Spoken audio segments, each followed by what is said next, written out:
My son is 5 years old, and the other day I was trying to explain to him why he couldn't do something, and he just kept asking, why?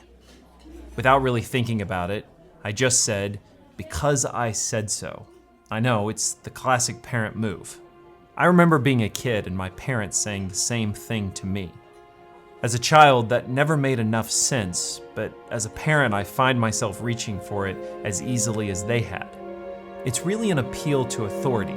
I'm the parent, but it's also an appeal to trust. Trust me.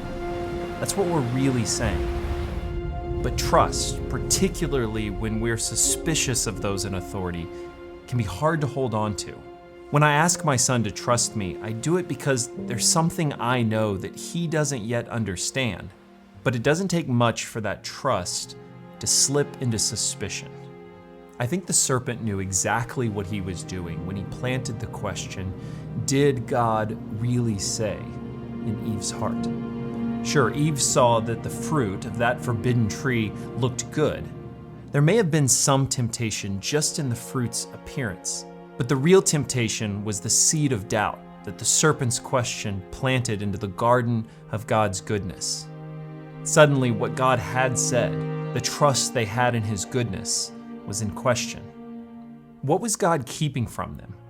Why had he forbidden some fruit and not others?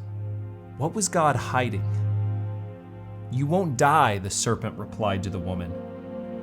God knows that your eyes will be opened as soon as you eat it, and you will be like God.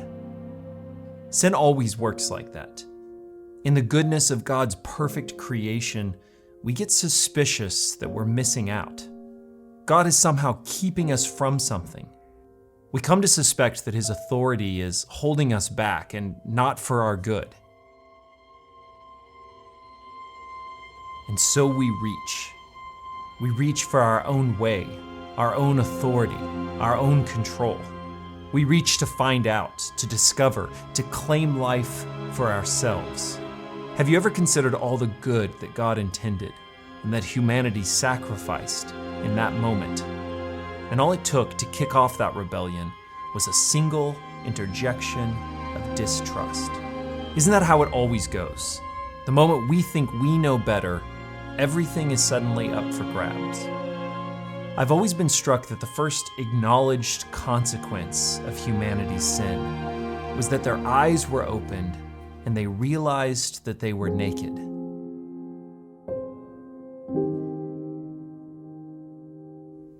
Eve took some of the fruit and ate it. Then she gave some to her husband who was with her, and he ate it too. At that moment, their eyes were opened, and they suddenly felt shame at their nakedness. Up to this point, neither Adam nor Eve had recognized their own nakedness.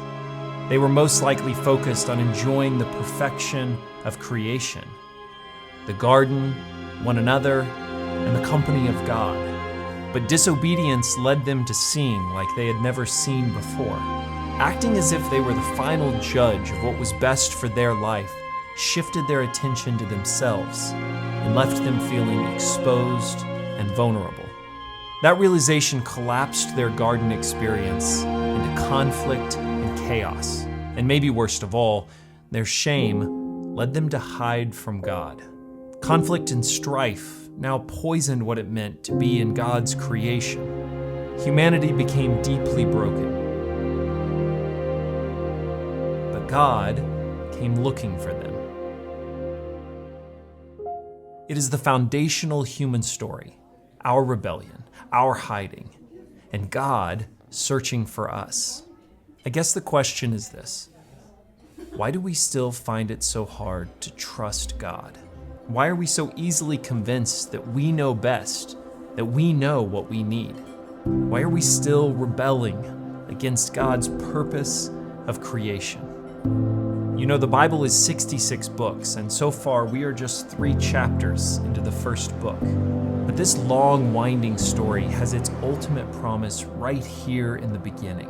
While God acknowledges that this sin had now fundamentally altered the human experience, he promised that this was not the end. One day, a son of this woman would crush the head of that serpent.